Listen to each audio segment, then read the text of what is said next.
अभी जब सुखदेव जी महाराज बतौनी, हे महाराज परीक्षित, विदुर जी फिर मैत्रेय जी से प्रश्न कैले कि ई तो जौन शंभु मनु के लड़की देवहूति रही हा, उनका लड़की अनसुईया के ही चरित्र है। अब जवन उनकर दूसर की लड़की रही जेकर नाम आकुति रहे, उनका जीवन के चरित्र का भाई। मैत्रेय जी कनी कि वही आकुति के विवाह रुचि प्रजापति से भइल, जेकर पुत्र यज्ञ भगवान भइले। यज्ञ भगवान आ जवन परसुति नाम के लड़की रहली, उनकर विवाह राजा दक्ष से भइल। आ उनकर जवन पुत्र रहले राजा उतानपाद आ प्रियवर, दू जना लड़का रहले। तो उतानपाद के दूगो औरत रहली, ध्यान देवे के बाद, दूगो औरत रहली उतानपाद राजा के। एगो औरत के नाम रहे सुनीति आ एक जनी के नाम रहे सुरुचि। तो सुनीति रानी बड़को रहली आ सुरुचि जब रहली तो छोटको रहली। छोटको रानी बड़ी सुंदर रहली। राजा उतानपाद उनकरा से प्रेम विवाह कैले रहले। ऐसे सुरुचि जवन रहली राजा के अपना बस में कके राखस। बस में जवन छोटकी रानी कहस तवने राजा करस। अब छोटकी रानी के वहीला के चलते बड़को रानी के मान सम्मान घर में कम हो गई। इतना ना कम हो गई आ राजा छोटकी रानी की इतना ना बस में हो गई ले कि छोटकी रानी स्वयं बड़की रानी खातिर अलग एगो पलानी डलवा दहली कि ये घर में नहीं, राजमहल में ना रही है, ये पलानी में रही है। अब भोजन खातिर 24 घंटा में एक बार भोजन दिया, एक बार भोजन। इतना कष्ट देवे लगली काहे कि देखी कौनो भी पुरुष मानो जब वो पूरा स्त्री के बस में हो जाला नो तो समाज में ओकर मान सम्मान भी ना रह जाला। अब केहू तो आदमी रहुआ के समाज में बुलावत होके आ घरे स्त्री कहती है कि तरह चाही के नहीं के चल जेबे तो हम मर जाए। तो अगर रहुआ वही ना जाए तो समाज में रहुआ हिंताई भइल कि ना भइल। तो स्त्री के बात समय समय के अनुसार माने के चाहिए। समझे कि अगर ये मानतनी बात तो एक बाद हमारा संगे का हो। जिस पुरुष का इस समाज में मान सम्मान नहीं है, वो पुरुष जिंदा रहते हुए भी एक मृतक के समान है, मृतक के समान। तो समाज में, घर में, परिवार में अपना मान सम्मान बनाकर रखना चाहिए। अगर आप चाहते हैं कि मेरा घर में खूब मान सम्मान हो, सब लोग मेरा इज्जत करे, तो पहले तो आप 3-4 काम अपने बस में कर लीजिए। पहले हर किसी से ज्यादा बोलिए मत, बेगर जरूरी का हर किसी से बोलिए मत। अगर कोई कुछ बात पूछे नहीं तो बेगर पूछे, उस सभा में बोलने का भी प्रयास मत कीजिए। विचार करिए। तो बहुत आदमी ऐसा बाड़े बिना पूछल ही घरवा असो बनल हा, हो नहीं एगो पर साल बनल आ दिल्ली में 2 गो ले आइल बा आ लखनऊ में एगो कीने के बात चलता। तो केहू पूछल है ना, अरे जे आइल बा ओकरा एक कप चाय थोड़े नाश्ता से काम बा, बिना पूछले अपन बखान, अपना प्रॉपर्टी के बखान ना करे के चाहिए। परिवार में हर व्यक्ति के छोटा मोटा गलती पर डांटना भी नहीं चाहिए, मारना भी नहीं चाहिए। थोड़ा उसको देखिए, नजरअंदाज कीजिए।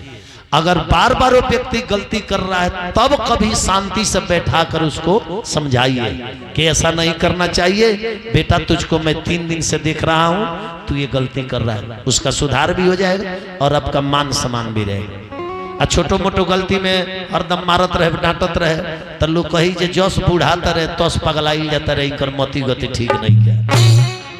अब ढेर खिसी आए तो घरवा में पतोहिया लइकवा पागल घोषित कर दिए सर। अब पागल घोषित हो जाए तो मान सम्मान रही, गौओं के लोग मान सम्मान ना करी। तो ऐसे अपना भैलू अपने हाथ में है।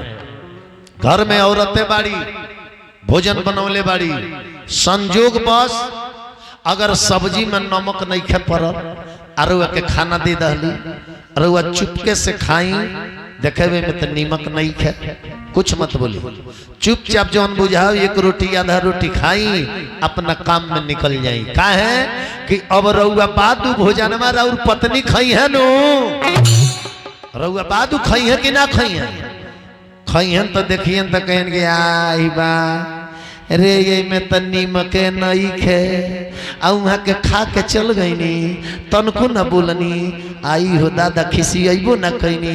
हे भगवान पति नहीं खदेले, भगवान दिले बड़ा कितना अच्छा वहाँ के बानी, बिना नीमके के खा के चल गई नी, हमरा के कुछ कहबो न कही।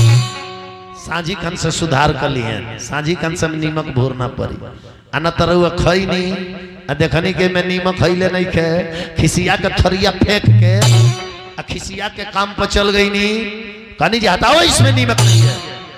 अब मेहरारू घरे टेंशन में भी दिन भर ओकरा दिमाग में नीम के नाचता, नीमक ना रहला, खिसिया के चल गई नी, नीमक ना रहला, नीमक नीमक नीमक दिन भर दिमाग में नीम के घोराई रही। साझी कान हो सकी तो कहीं 2 हाली नीमक पड़ जाए, कहीं 2 हाली मत डाल दे, काहे कि दिन भर तक दिमाग में नीमक घुराइल बा, तो सवेरे वाला बिना नीमके में उपास रह गई नी, आ साझी वाले में टाइटा नीमक हो जाए तो वह उपास रह जाए। इसलिए घर में अगर झगड़ा कलह बचाना है तो कुछ कुछ गलतियों को नजरअंदाज करना चाहिए। भाई बुढ़िए का किलो बा, ये लोग कहेला कि घड़ी के पतोहिया अवतरी से सास के मानत नहीं खीसा, तू पहले पतोहिया के बेटी लेखन मान के देखा जो माई लेखा मानती है कि ना, लेकिन ये लो मानी अगर अपना बेटी को तबीयत खराब बनू तो बुढ़ियो छाती पीटी है, नाई हो दादा दवाई भी ने गला दले सन हमरा लड़की के, जल्दी बोलाओ सरे दवाइयों ने कसे करावो, कोई दिन से बीमार बिया, एने छाती पीटी है। अब पतोहिया के 2 दिन बुखार लग जा, जानता नहीं क्या कहेला लो, अरे नखड़ा वाली घर के 3 दिन से भगल के सुतल बिया, ओकर बुखार लगल बा। देख अपना बेटी के दुख होता तो दिल में दर्द होता, अब पतोह के कष्ट हो गए तो कपार में दर्द होके लगा। अगर दामाद बेटी के मानता तो खूब ही लोग घूम घूम के बड़ाई करे लो, हमार दामाद हीरा 50,000 के महीना कमाला, आ सब लिया के हमारे लड़की के हाथ में देला, उहे घर के बड़ा मालकिन भी खूब खुश रहेला। आउ है यदि बेटवा कमा के पतोहिया के देवे लगे तो ये लोग टोला भर प्रचार करे लगी, जहिया से आयल भी है से हमारे बेटा के बस में कल ले भैया सारा कॉमेडी हुए दो लेती है बेचारा। आखिर पतोहियो तो केहू के बेटी ही है कि नहीं है, तो सबके अपना दृष्टि से रहुआ अपन जान के चली, देखी रहुआ के लोग अपन मानता कि ना, लेकिन पहले अपन मान के तो रहुआ देखी। प्रेम से बोले वृंदावन बिहारी लाल की। अब राजा उतान पाद के औरत जवन सुनीति रहली, उनकरा के 24 घंटा में एक बार भोजन दिया, आ उनकर लड़का एक जना रहले जेकर नाम ध्रुव जी रहे, ध्रुव जी। दूसर की रानी सुरुचि रहली, उनकर एगो लड़का रहे जवना के नाम उत्तम रहे। ध्रुव जी महतारी के संग रहस, वही पलानी में एक बेरा का भोजन आवे, रानी आधा खिया देस, आधा ढाक के 10 देश की हमर बाबू शाम के खई है, अपने पानी पी के पेट बांध के सुत जास। लेकिन सुनीति रानी राजा से अपना हक खातिर, अपना मर्यादा खातिर लड़े ना जास। ध्यान दे, एक दिन ध्रुव जी जवन रहले 5 वर्ष के अवस्था रहे, एक दिन घूमत घूमत ध्रुव जी खेलत खेलत एक दिन राजमहल में चल गई, राजमहल में चल गई। आ वो राजमहल में राजा उतान पाद सिंहासन पर बैठल रहे, सिंहासन पर। अब बाएं बगल अपना बेटा उत्तम के बैठौल रहे, माने छोटकी रानी के लड़का के बैठौल रहे। आ तले ध्रुव जी भी, अरे लड़का के जीव लड़का का जानता, लड़का के जीव ध्रुव जी भी खेलते खेलते जाके अपना पिताजी के गोदिया में बैठ गई।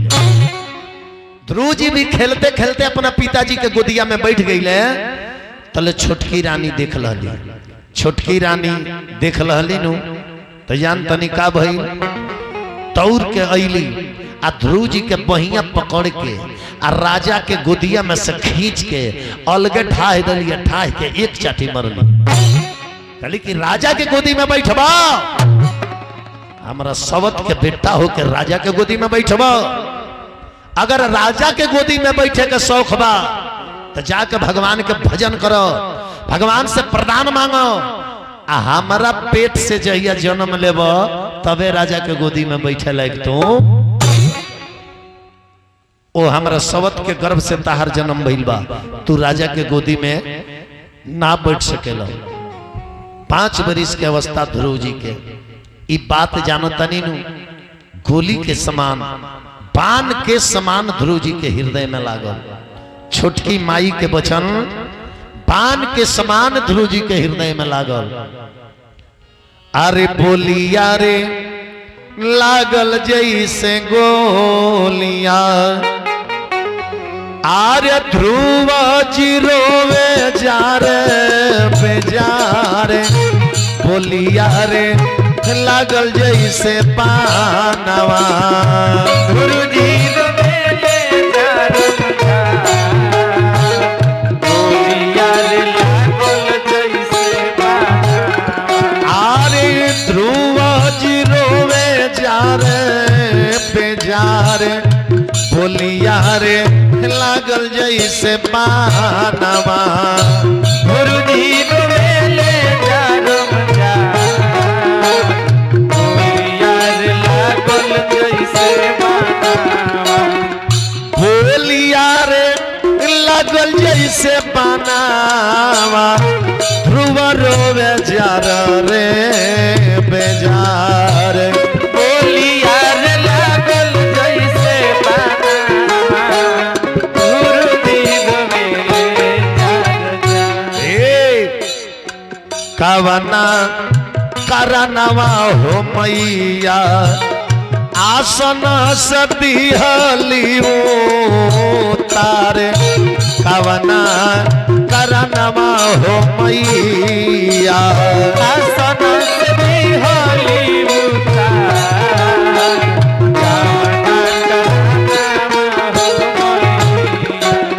अब जैसे ध्रुव जी रोवत रोवत कहाँ गई बड़े, अपना माई के लगे, अपना माई के लगे गई बड़े।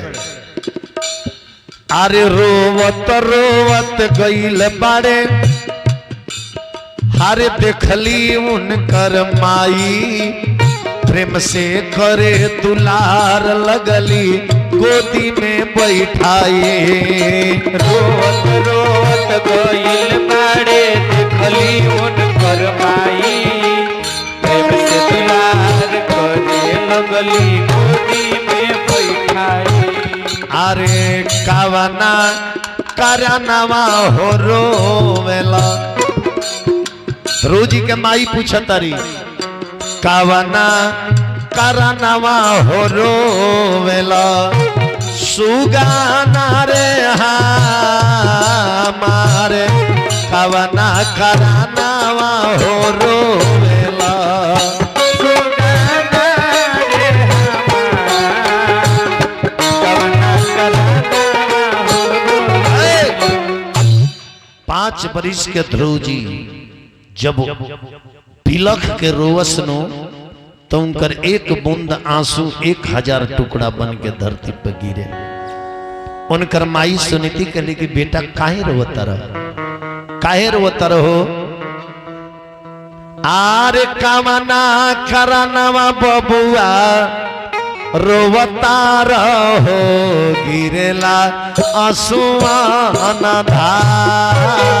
कवना करनवा बबुआ रोवता रहो, गिरेला आंसुआन धार। आरे कवना करनवा बबुआ रोवता रहो, गिरेला आंसुआन धार।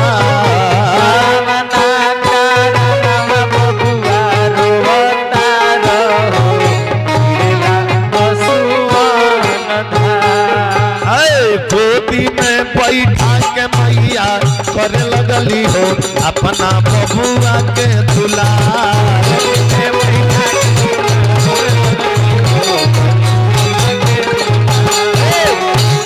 प्रेम से बोली वृंदावन बिहारी लाल की जय। ध्रुव जी रोवे लगले, कले माई आज खेलत खेलत हम राजमहल में चल गई नहीं है, राजमहल में गई नहीं है।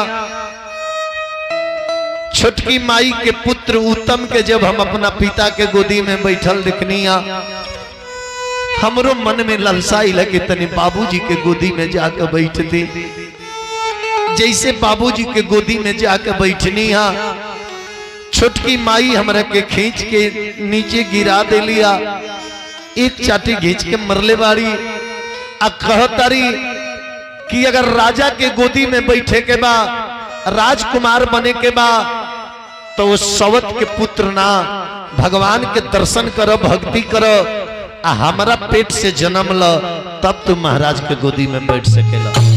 कहे कि महाराज हमारा बस में बाड़े, जवन हम कहेब तुमने होई। तब माई अब हम भगवान के भक्ति करे जाए,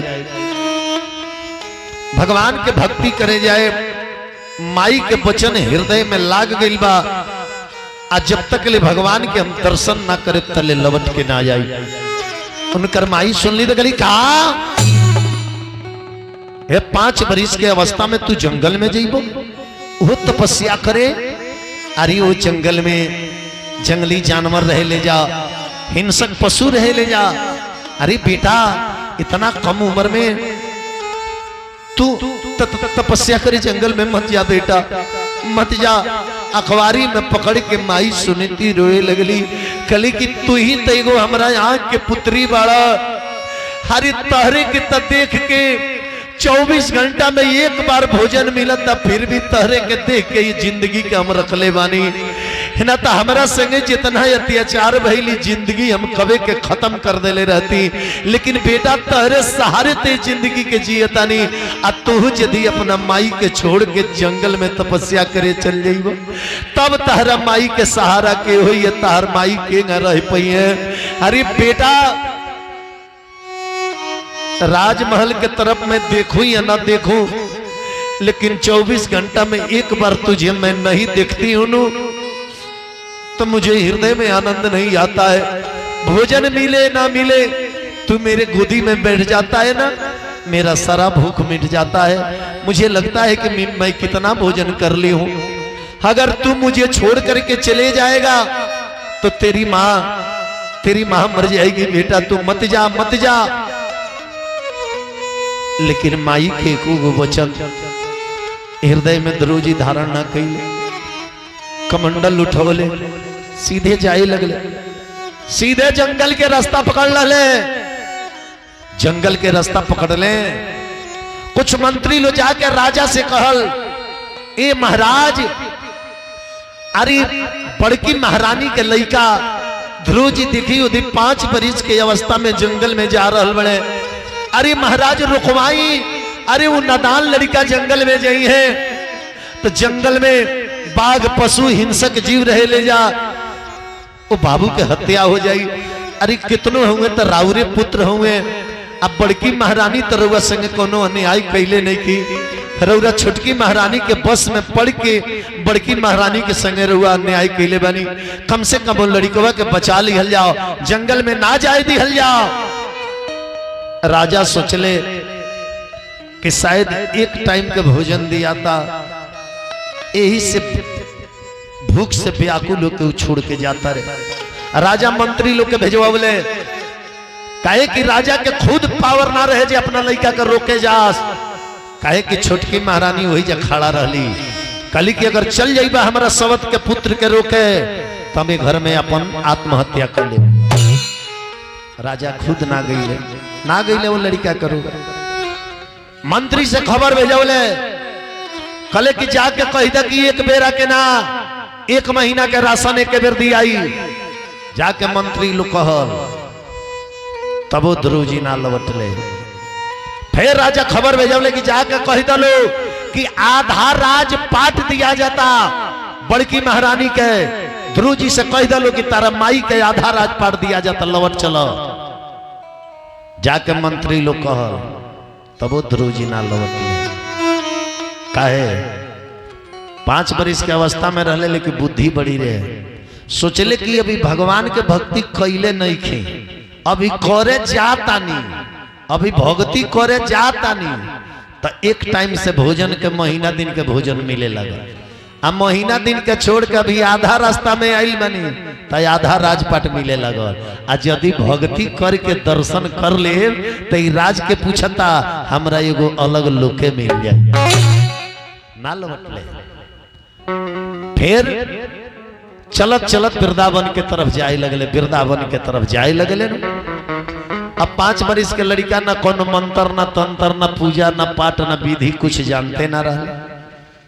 तले रास्ता में के भेटा गई, आरे नारद बाबा बीड़ावा बजाई तोहरी गुण गाई नो हो राम। नारद बाबा बीड़ावा बजाई तोहरी गुण गाई।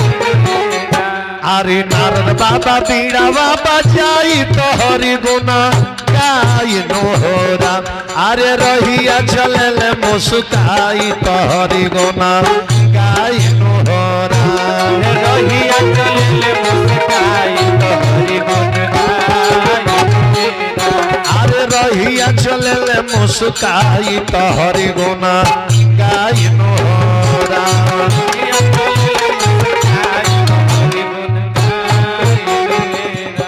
नारद बाबा नारायण नारायण नारायण करत आइल बनी ध्रुव जी के सामने। कनी अरे बालक इतना छोटा उम्र में कहां जा रहे हो?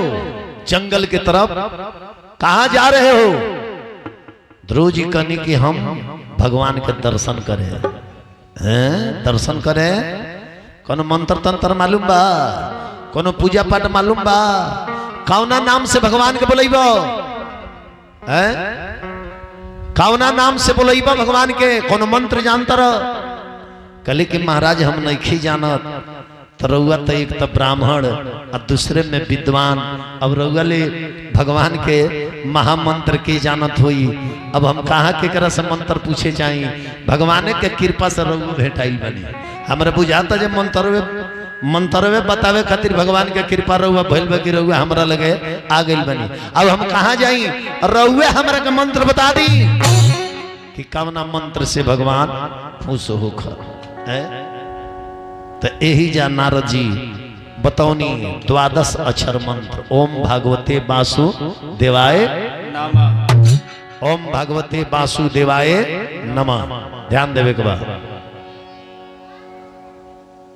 प्रेम से बोले वृंदावन बिहारी लाल की जय।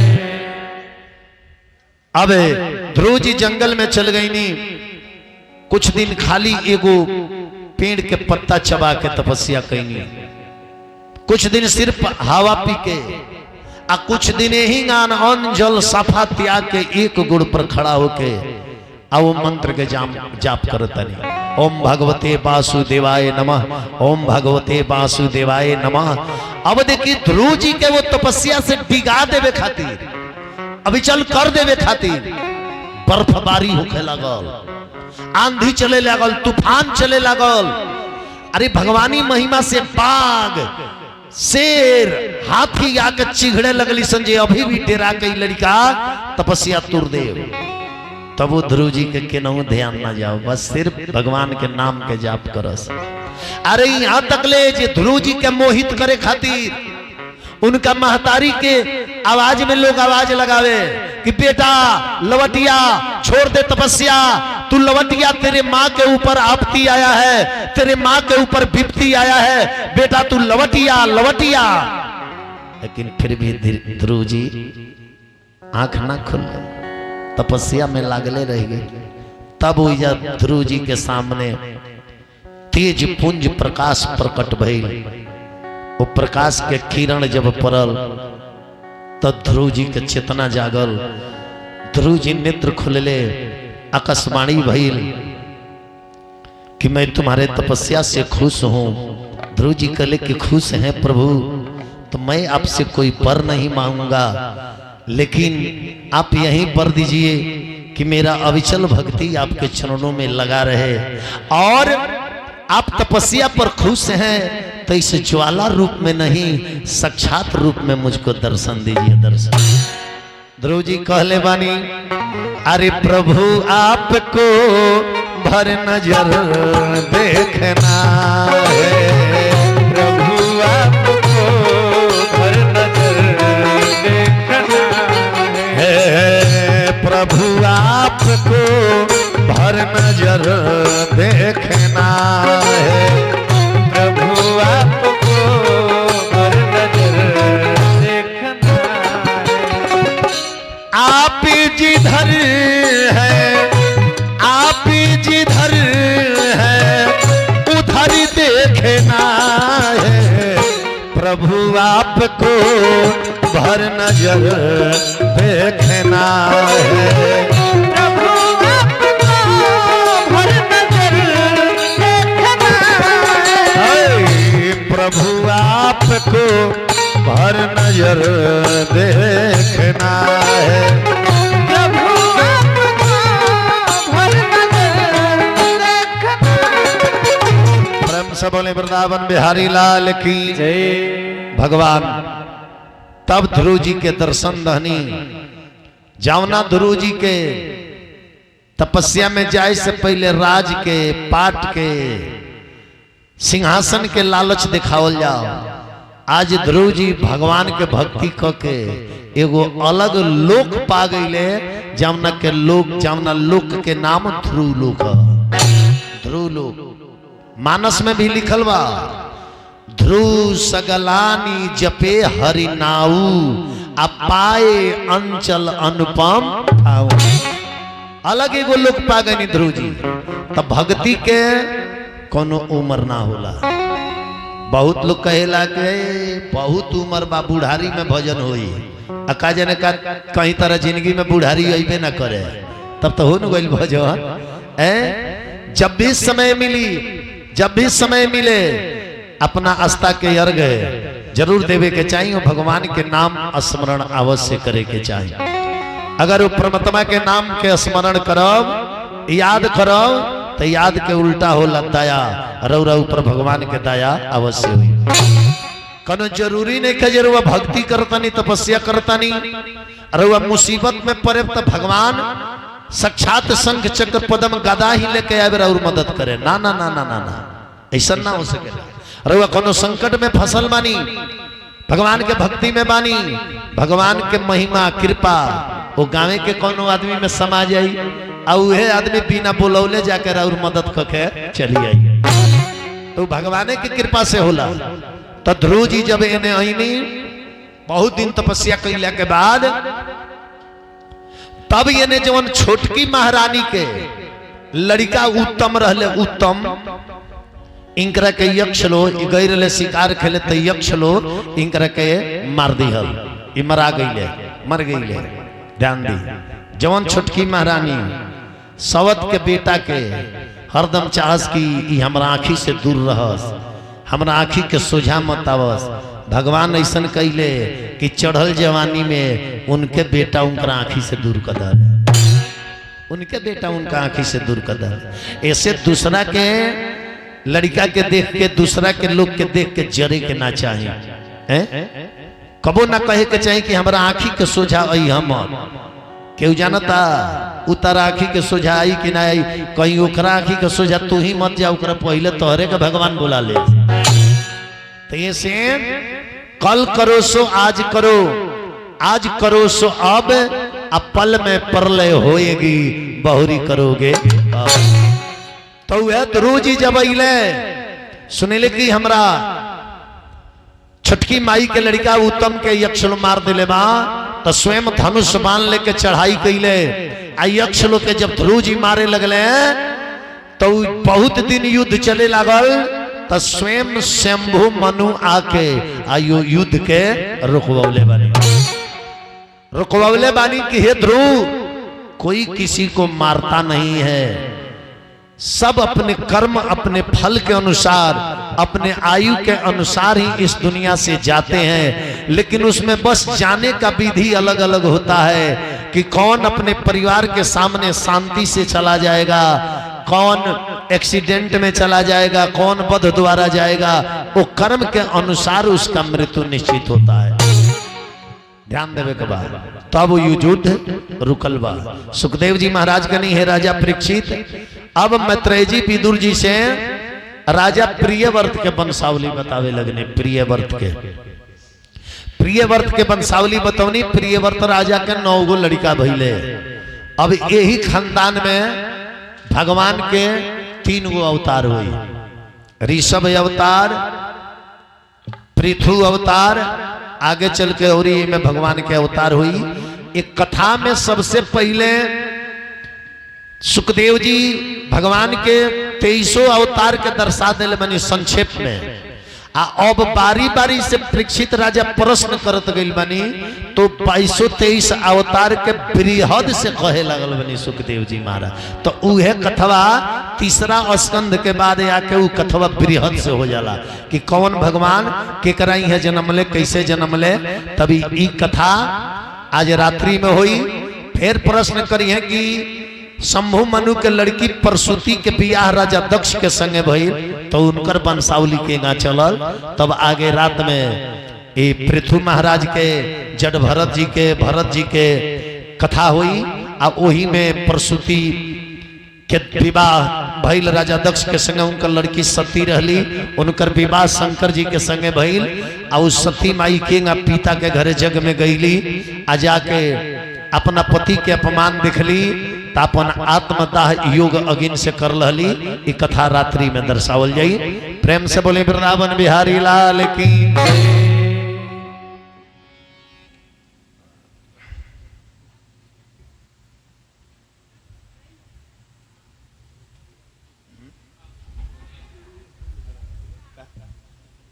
हाँ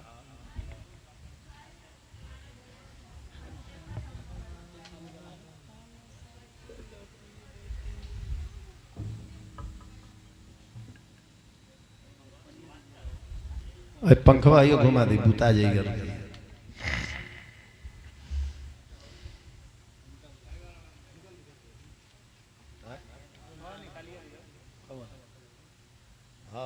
बुता जाइए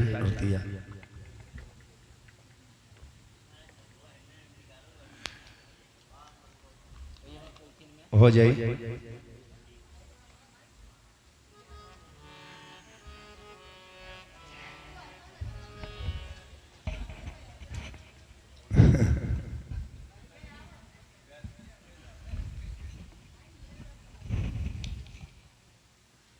पंखा चलते बा सारा कुर्ता पसेना से भीज गई बा।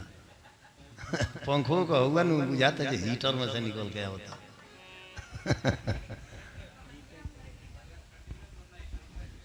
हाँ हे घन श्याम तेरे आरती गाओ। हे घन श्याम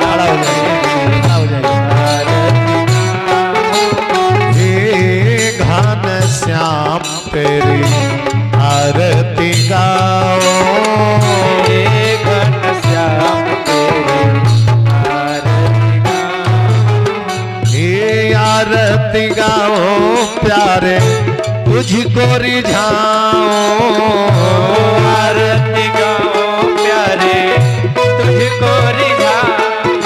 हे आरती गाओ प्यारे तुझको रिझाओ।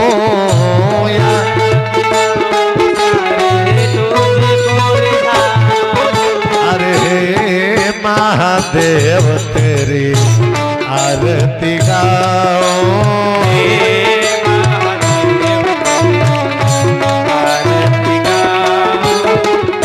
कंचन थाल कपूर के बाती। कंचन थाल कपूर के बाती। ये गैया के घेवा हो चर दिन राती। गैया के घेवा हो चर दिन राती। हे राजा राम तेरी आरती गाओ। राम तेरी आरती गाओ। हे राजा राम तेरी आरती गाओ। राम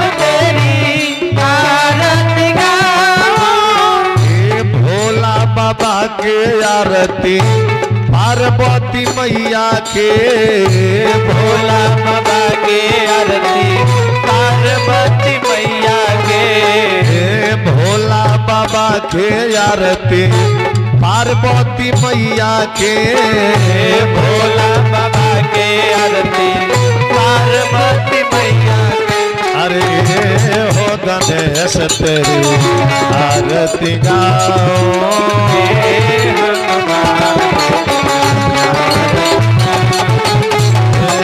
धन श्याम तेरी आरती गाओ